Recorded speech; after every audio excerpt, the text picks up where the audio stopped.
मतलब आगे मटका पीछे झाड़ू, उससे देश आगे चल रहा था।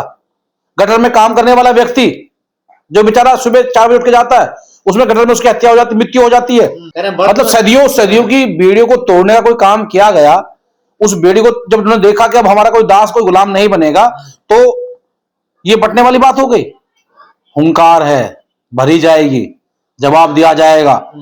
हम नहीं, हमारे आने वाली पीढ़ियां ऐसे ही लड़ेंगी जब तक इस देश में हर पिछड़ा, हर दलित, हर अल्पसंख्यक, हर वो माइनॉरिटी का व्यक्ति बराबर पे नहीं आएगा। इसी तरीके से देश में संघर्ष चलता रहेगा। जो लोग, एक आदमी कुएं में पानी पी रहा, अरे एक नाले में पी रहा, तो उसको तुम मार रहे हो। ये पानी पीने की व्यवस्था है। जहां मरे हुए पशु पड़े रहते हो, जहां जानवर पड़े रहते हो, जहां जानवर को पीने का अधिकार हो, वो पानी पिया जाए। और वो भी कहां? या तो रात के 12 बजे या फिर दिन के 12 बजे, जब धूप भी परछाई का साथ छोड़ दे। एक जानवर मरा हुआ पशु खा सकता है, इनको मजबूर किया गया। इतिहास में मत जाइए पत्रकार महोदय, ये सीना छल्ली छल्ली हो जाता है। इतने दर्द छुपे हैं सीने में। अभी तो आंदोलन को हम एक संवैधानिक रूप से ले रहे हैं। ये भीमे कोरेगांव ऐसा नहीं हुआ, 500 बाहरों ने इस 28,000 पैसों को ऐसे नहीं काटा। ये पीड़ा है और ये धड़क रही है अंदर। आप मेरी बात को समझिएगा। ये पीड़ा अगर आपके सामने ये 32 साल का युवा इस बात को कह रहा है, तो आप पूछिए हमारे पे क्या बीतती होगी। यूजीसी कानून जो है वो सरकार की रिपोर्ट पर ही बना है कि जिसमें एससी, एसटी, ओबीसी के लोगों पर जुल्म, जाति अत्याचार होता है, लिंग भेद को लेकर अत्याचार होता है। मैं पूर्व में भी कह चुका हूं, यूनिवर्सिटी में आप जाकर देखिए कि लोग काफी चेक करते हैं, नंबर बढ़ाने के लिए हमारी बहन बेटियों का शोषण करते हैं। भारत सरकार के जो केंद्र विद्यालय हैं, जो प्राइवेट संस्थाएं, उनमें भी ऐसा होता है। तो उसको लेकर के भारत सरकार ने कानून बनाया जिसमें एससी, एसटी, ओबीसी को लोगों को रखा गया।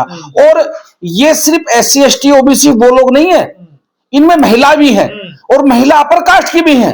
जो लोग विरोध कर रहे हैं, जो 10% आरक्षण लेकर बैठे हैं, वो लोग भी हैं। यानी कि गरीब ब्राह्मण भी इसमें है कि अगर उसका शोषण होगा तो उसके लिए भी ये यूजीसी कानून करेगा।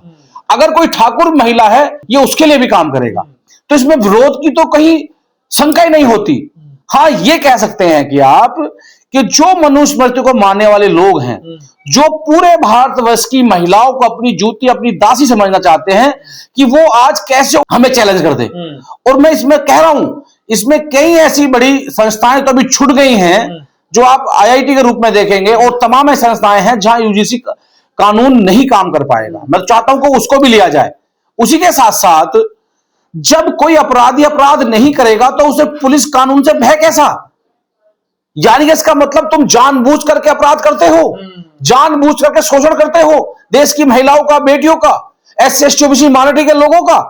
भाई, जब मैं कोई गुनाह ही नहीं करूंगा तो मुझे क्या भय कानून से, पुलिस से, कानून या कोई नए बिल से?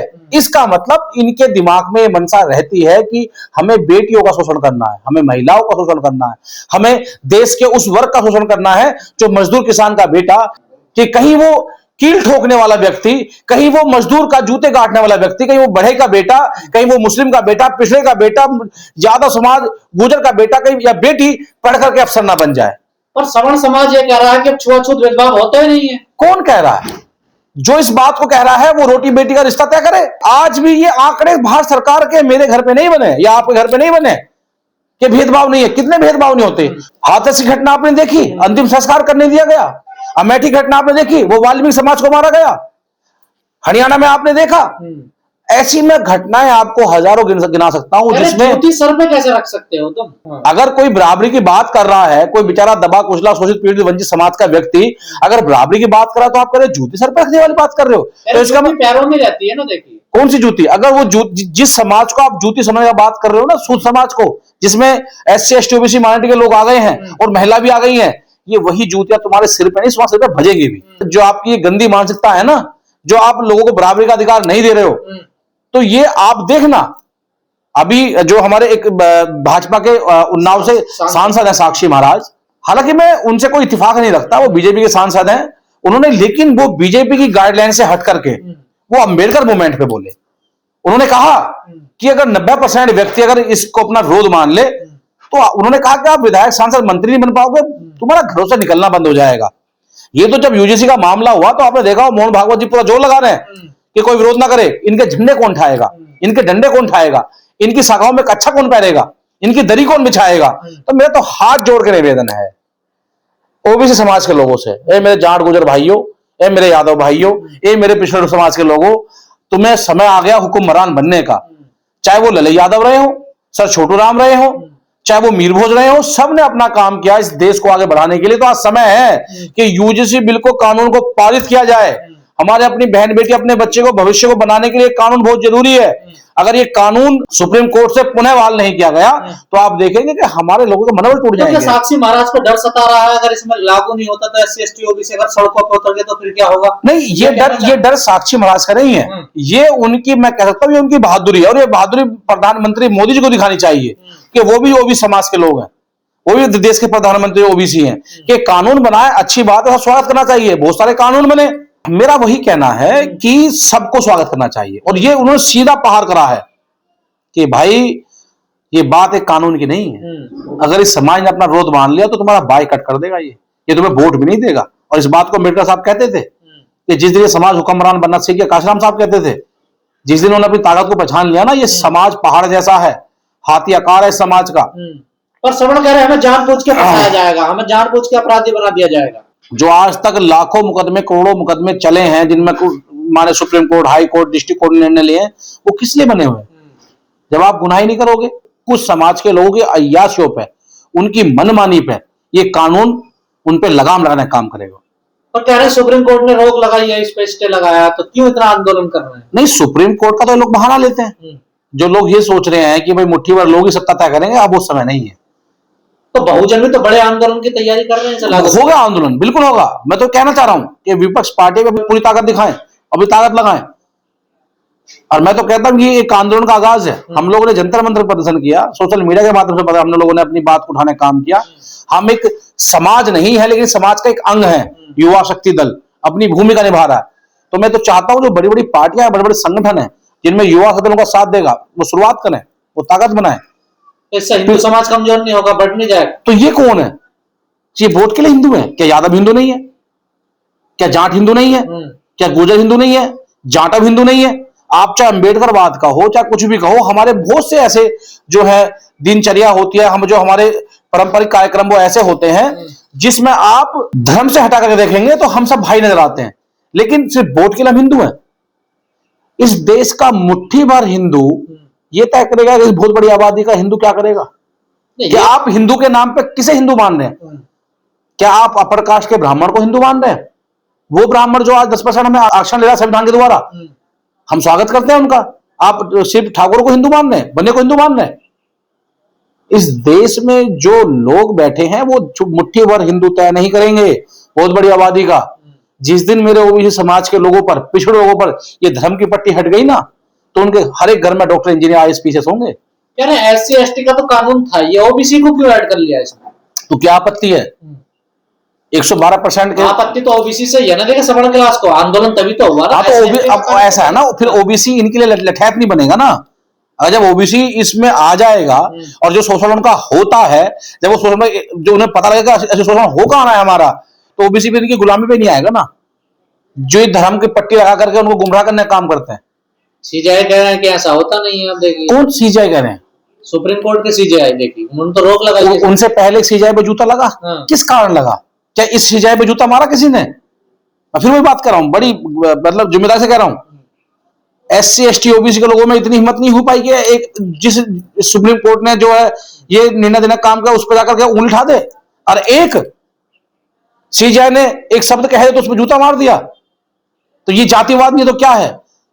कह रहे हैं इस कानून से जो अपर कास्ट है, ऊंची जाति के लोग खतरे में आ जाएंगे। क्यों? जब तुम गुनाह ही नहीं करोगे, अपराध नहीं करोगे, तो क्यों आ जाएंगे?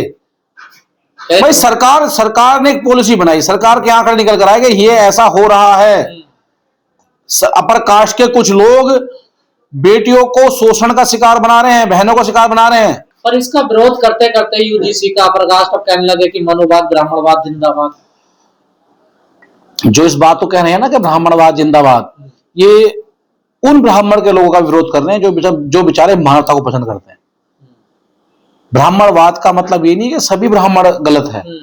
ऐसे ऐसे ब्राह्मण भी हैं जिन्होंने इस देश के लिए अपना बलिदान दे दिया, और कुछ मूर्ख ब्राह्मण ऐसे भी हैं जो भाईचारे को बिगाड़ने का काम कर रहे हैं। जेएनयू के बीसी कह रहे हैं आप विक्टिम कार्ड खेलते हैं SC/ST वाले, ओबीसी वाले। कभी उनका शोषण हुआ नहीं है ना। उनके आप हिस्ट्री पूछ के देखिएगा पीछे की, उनके फादर क्या होंगे, किसी अच्छे अफसर रहे होंगे, उनके दादा क्या होंगे। कभी उनसे पूछो ना विक्टिम कार्ड क्या होता है। जो बेचारा सुबह उठ करके मलिन बस्तियों में काम करता है, 2 वक्त की रोटी के लिए अपना पेट काट करके अपने बच्चों को पढ़ाने भेजता है, और जब उसका बच्चा जाति का शिकार होकर के उसके मार्क्स काटे जाते हैं, उसे अच्छी जो स्कूल में एडमिशन नहीं मिलता है, उसको बदबू कहकर भगाया जाता है, ये विक्टिम कार्ड होता है। अपनी कोई पीड़ा को बताए तो ये लोग विक्टिम कार्ड बताते हैं। कभी हमारी जिंदगी जीकर देखी है कि हमें अपने मान सम्मान के लिए, हमारे अपने बहन बेटियों का अत्याचार जब होता है, उनके लिए कितने धरने प्रदर्शन करने पड़ते हैं।